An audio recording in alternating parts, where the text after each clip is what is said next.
Hi, welcome to another Hotel Tales What's Your Story chat series. Over the past 20 years, many facets of the hotel industry have shifted to adapt the changing customer behaviors and the availability of new technology, which have in turn changed how hoteliers conduct their businesses. The sales function within the hotel industry has seen a huge change, as this function does not only focus on business solicitation and relationship building, but is also now a seamless role combination with revenue management, marketing, and all commercial aspects of the hotel business.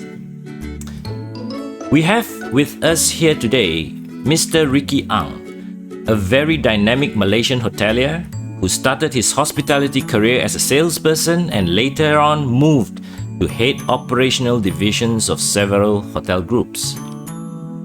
Ricky brings with him 3 decades of experience in the hospitality field. He started his career with the Shangri-La Group in Penang before relocating to Kuala Lumpur to assume key positions in established hospitality brands like the Holiday Inn Group, New World Renaissance, and the Hotel Equatorial Group. His last position before founding Sepia Hotels Resort was with the Swiss Garden Group, where he was the Chief Operating Officer. Throughout his career, Ricky has held various senior positions and management portfolios, both in marketing as well as operations, including board member responsibilities for hotel companies with properties in Malaysia, China, Vietnam, and Myanmar. Let's welcome Ricky and check out what's his story. Stay tuned.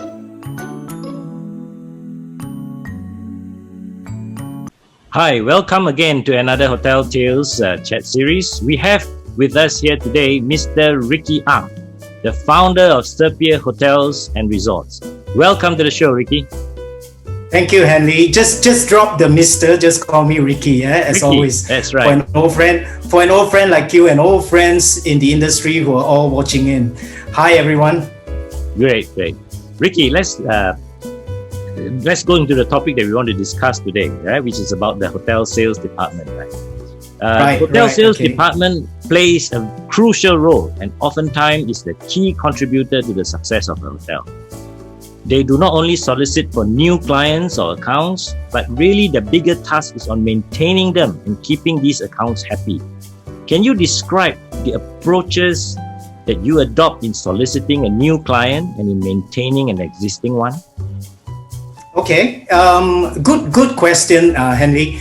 I think for starters, I would like to qualify that the solicitation of new clients and the maintenance of an existing one are really very two separate different discipline and approaches.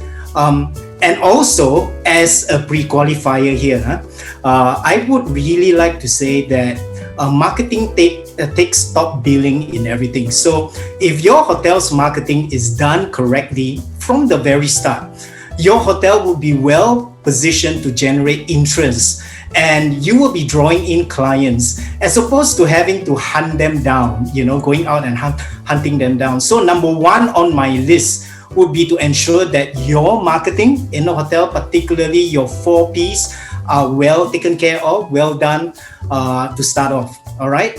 So going back to the methodology of soliciting new clients and maintaining existing ones, I think the overarching philosophy that I typically adopt would be that of having a very systematic, even slightly dogmatic approach to where every team member must participate in, as opposed to leaving it up to individual sales personnel to establish how he or she would like to go about doing their work.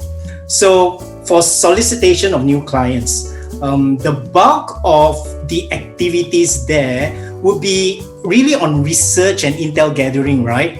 So of course, ultimately with the desired role or a goal of making contact and qualifying the leads. So research and intel gathering is a big part of it, and there are obviously many ways to go about doing it. In the past, I have actually developed a sort of a system using an acronym called the pincer method. Pincer as in PIMCR. So P for me stands for proximity, I for industry, M for media and publications, C for competition, and R for referrals, both from guests and customers. So we developed this system quite a while ago, and each of these holds an enormous wealth of potential to secure new customers. And let me very quickly tell you what they are. So P is for proximity. So the first thing you do in trying to secure new customers is to look at where your hotel is operating and the proximity of the businesses around there. So by proximity, I also do mean location. So you would know naturally, looking around you over there, what sort of businesses would naturally need to use the hotel that you're operating. So you start from there, and then you look at industry. Industry is very region or even location centric. So if you're say you're in Penang, and you know that the semiconductor and factories industrialization is the major industry there, that would be one of the key market that you would tap into. So you have to look at that in whichever location that you're operating in. So if you happen to operate in a location and proximity with a lot of massage parlors, for instance, right? Then you would have to crack your head and look at, how to get business from that sort of activities that's going on around you. But it is a very clear-cut thing that you need to do. You need to look at the type of industry that's thriving over there. The next one is PIM. M is for media and publications. So obviously you scour the web, you go into newspapers to look at market intel, what's going on in the market, and then you spot if someone is doing this or someone is having that, and then from there you start gathering your information, and then you start doing your targets. Of course, the C stands for competition, right? The most simple thing, and Handy, you know this very well, right, is to look at what your competitors are enjoying, the type of business your competitors are doing and getting, and you want to make sure that you get a piece of the pie, or at least you develop similar types of businesses that your competition is already enjoying. And then lastly, the referrals part of it. Look at your existing business partners, look at your existing guests especially, and from there you gather the data to get referrals, or even springboard from there to get business. So it's just a very rough guide. Of course, there's more to it than that, but it has proven to be very, very effective in getting new leads and getting new customers for me in my experience. Then you talk about the maintenance of existing clients. So I think the maintenance of existing client, the key is very much in contact frequency. I don't know if a lot of people agree with me, but I think that's very key to it. The philosophy is out of mind, out of sight, out of touch, as they say, right? And for an existing client, you cannot afford to not be on the top of their mind. And for that, similarly, we have also developed a system called the Sales Account Management Plan, where the minimum frequency, or the frequency of an interaction with an existing client is mapped out for each individual sales personnel in the team for the entire year.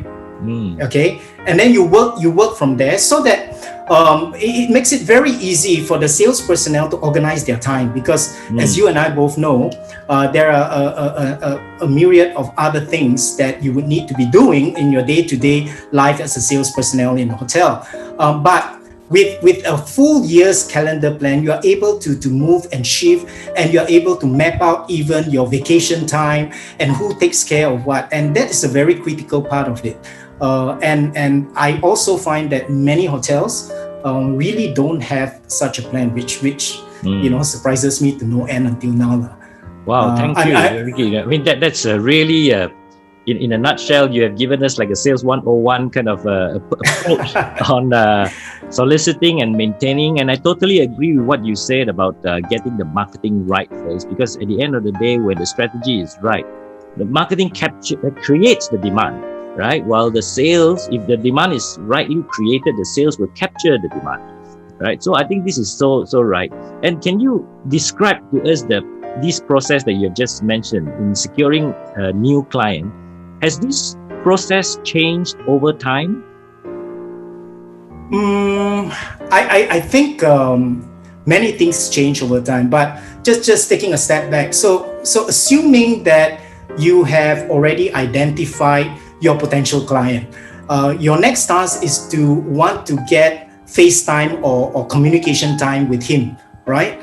So, of course, the most ideal is a face-to-face meeting over a meal or a drink, or an opportunity for an appointment, so that you can present your product, and more importantly, you can see what his needs actually are. So, depending on the market segment, I think everything, Hanley, as you rightfully would know and put in practice as well, is everything is dependent on market segmentation. It depends on the type of market segment the client belongs to. Depending on the market segment, the levels of difficulty in trying to secure appointments would be very, very different. And relevance of the business play a key role. To a client where your product as a hotel has relevance to his business, the likelihood of securing such an appointment is certainly much higher. But for business entities and corporations where a hotel product, whilst essential to facilitate travel activities for the corporation, but is not an essential or necessarily a relevant part to their entire business model, it will be very, very tough in this day and age to secure meetings, right? But again, like we mentioned as a pre-qualifier, if your marketing is done correctly, you would already be pulling in the clients. You would already be pulling the inquiries. So how has that changed over time? I think in today's world, everyone is very distracted, and focus time to meet with a supplier. And let's not kid ourselves, as a salesperson in a hotel, you are a supplier to your client, right? It's really premium. Focus time is really premium. They can't afford the time. They won't afford the time.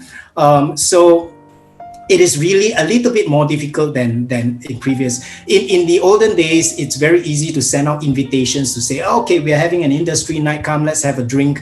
But in today's day and age, even to get people to come in for a free stay is really, really a major challenge. Yeah. But having said that, at the same time, you actually today have the whole digital and online media arsenal at your disposal to get through to your target, or as I said, to get him or her to want to touch base with you.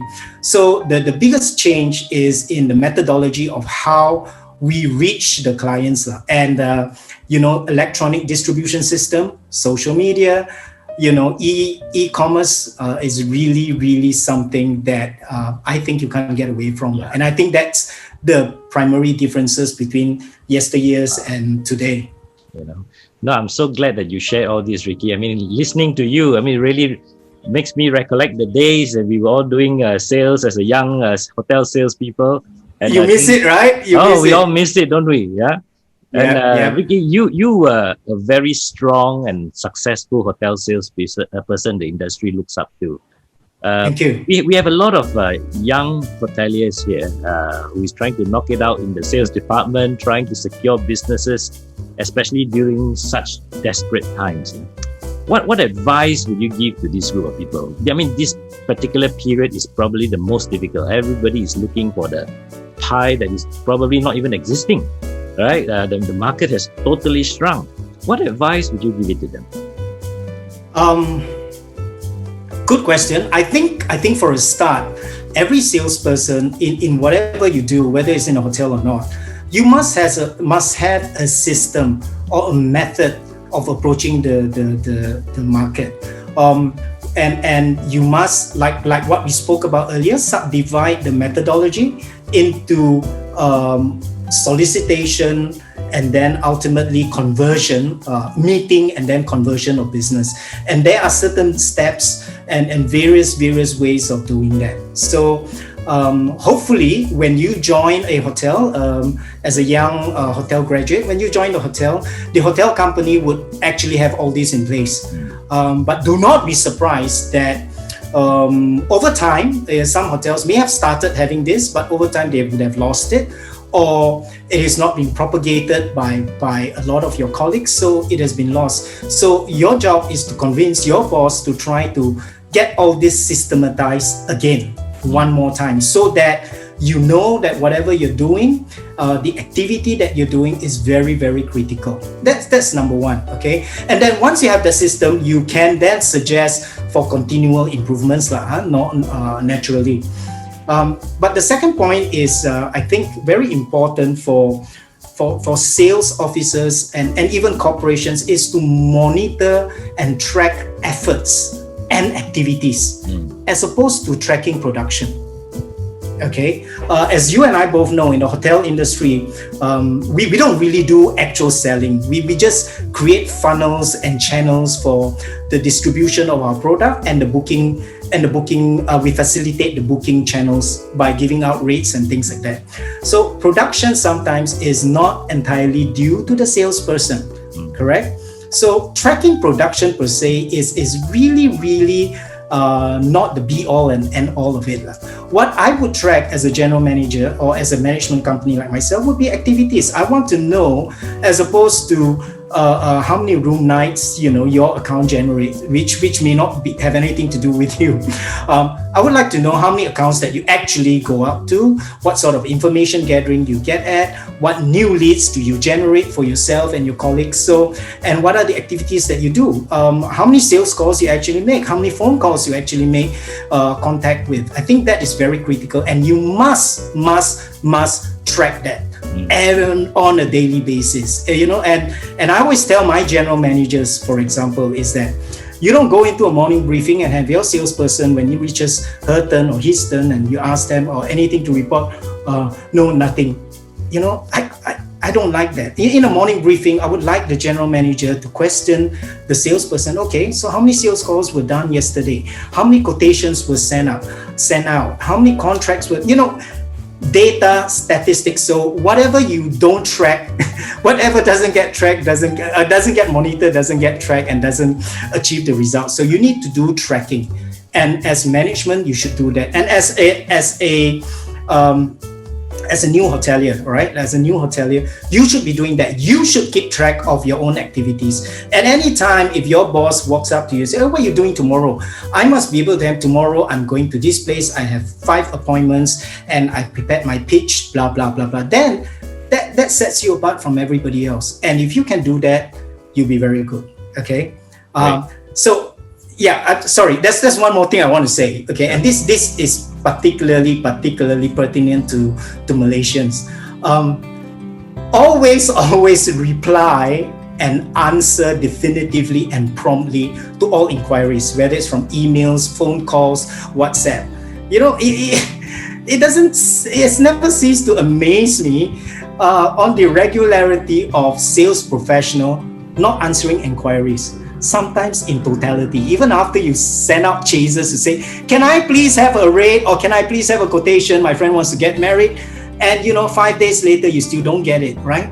I mean, this is madness. This is crazy. We are busy. Everyone is busy. But the fact is that you need to be prompt. You need to be quick. And I think that's very important, particularly for I find this peculiarity more in Malaysia than anything else. Like, ducking your head in, not answering and not replying, which is quite common. It drives me crazy. Yeah. What do you think, Henry? Do you experience this yourself? This is so true. I think this is the least of the courtesy that we can actually give to our clients, Just a simple return of an email or a phone call to even tell them that we are not ready to give it to you.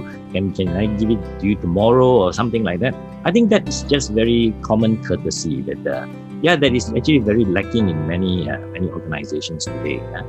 Yeah, thank you, Ricky. I mean, that is very good advice that you are actually giving to all our young hoteliers. So young hoteliers that you're listening in, I think Ricky is here giving us a lot of tips. And he mentioned about PIMCR earlier, PIMCR. I think those are Yeah. PIMCR. I think good tips for our young hoteliers. Now, Ricky, I want to talk a little bit about these traditional ways of sales and marketing in the past. We used to see a lot of billboards, newspaper, television, radio ads. These companies did before. Now it's being replaced by digital formats in the form of ads through social media, Google, etc. Yeah, but one method that hotel companies are still practicing today is the participation in trade shows and NTO sales missions.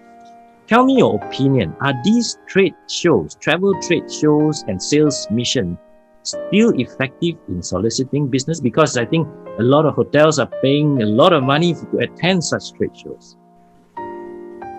For a short answer, is it can be, particularly for business segments that has a very centralized procurement decisions, like MICE business and so on. Okay, these are the type of businesses where one or a panel of 2 or 3 people actually make decisions. So if you can touch base with them through trade shows, it's fantastic.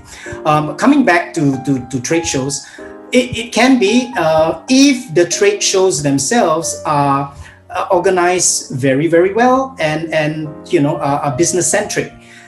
Because it provides a platform for buyers and sellers to interact, okay, which, as I mentioned earlier, is increasingly rare and very difficult to get an opportunity to.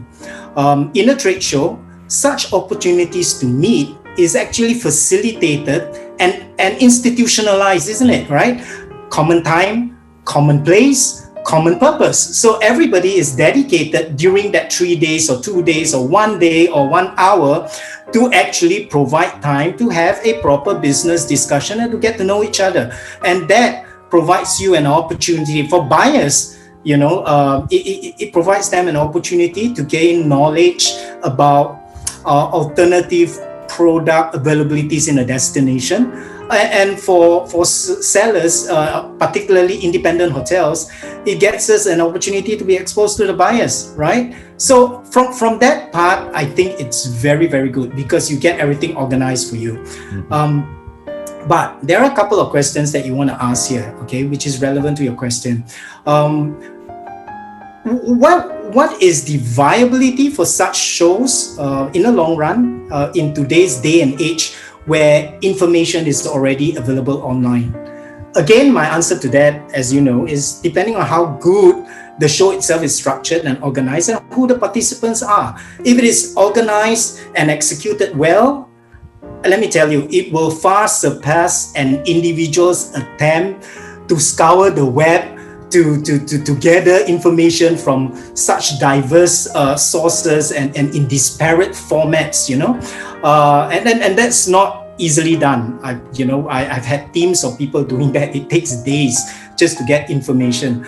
And of course, it provides common timing and interactions where in a normal course of your day, you and I to get a common timing is so difficult, okay? Right.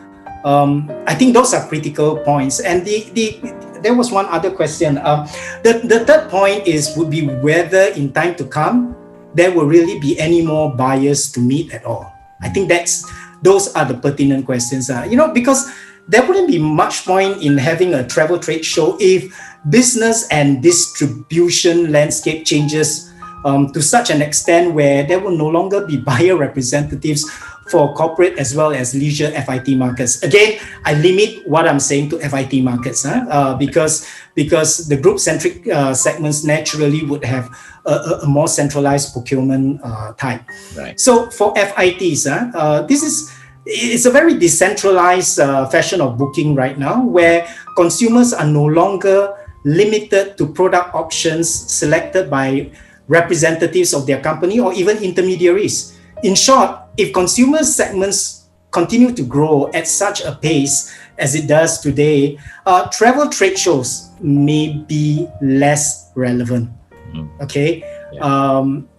if a hotel, let's be honest, if a hotel has a 75% business mix through consumer booking platforms, and when I say consumer booking platforms, I do include OTAs in this mix. Then you can hardly blame them for focusing more on low-hanging fruits, right? As opposed to spending money traveling to London to attend World Travel Market.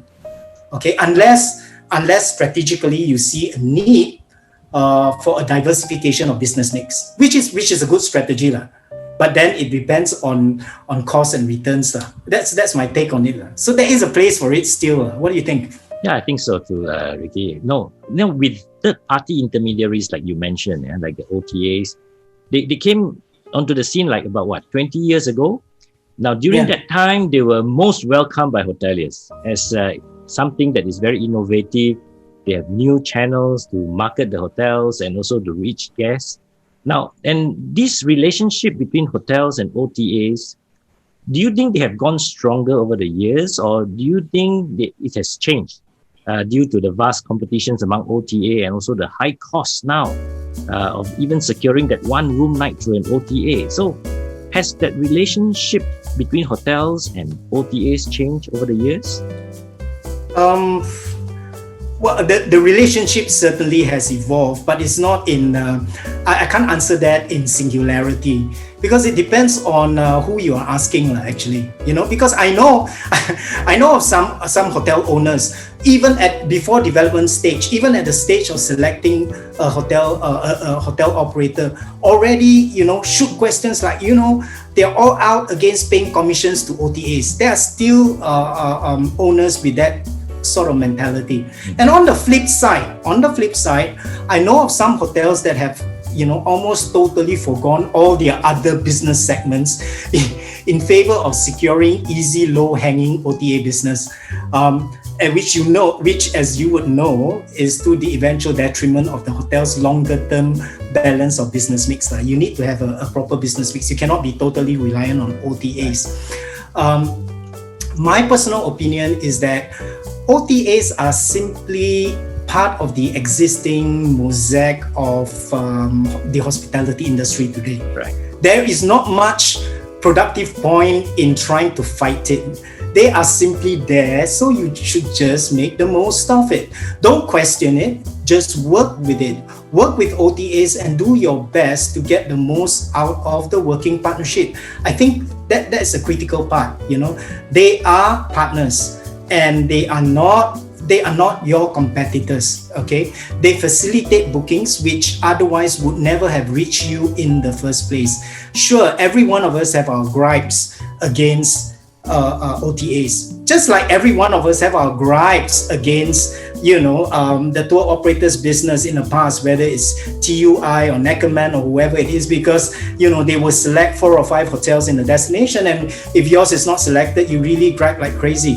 Whereas an OTA today it gives you a billboard effect where whatever it is, your hotel is actually listed, and you have a chance and an opportunity to dress your hotel up in the OTA side to generate bookings. So I think it is basically passing down. OTAs are passing down decision making or buying decisions to consumers as well as to hotels. So I power to them, and I know it sounds contrarian, but honestly, I would like to see more OTAs coming online, Hanley. And I'm not saying this for whatever reason, to make you feel happy or whatever, but really, I would like to see more OTAs coming online, because I think a little bit contrary to what you said earlier, I think the market is too concentrated to just a handful of dominant players. And I think a major shake-up through new entrants would not be a bad thing. It would be a good thing. Yeah. And then what was the last point you mentioned? Yes, the high acquisition cost, right? High cost, yes. High cost. Yeah, high cost. I'm not too sure I can attest to this, because in reviewing segment yields for over 30 hotels that I worked for in the various groups in my previous capacity, I found that the actual average rate for OTA segments are, on an average, a good 18 to 30% higher than the rates of other segments. So if I were to use the ARR or average rate of that segment, of the OTA segment, as a proxy for yield, I would safely argue against the notion of high cost of acquisition of OTA business. Don't forget, in the past, what was our cost of acquisition for big tour operators, whether it's the Myers, Verizon, or the Coney's of the world. Yeah. We just reduce our pricing to such a level, and we call them wholesale rates, right? And it's reduced to such a level where the yield actually is, in terms of average rate basis, is much lower than the OTAs, even after paying out the 15% commission. And on an average, the commission level is 15%. And you get to control the rates, you get to up your rates. So don't tell me about yield and high acquisition costs when the choice and option is yours, right? Of course, you can turn around and say, hey, but I cannot raise my rates because my competitor is selling cheap. But those are market forces. Yeah. And at least it's within your control, as opposed to handing it over to a third party. The OTAs don't control your rates. They don't. They leave it to you.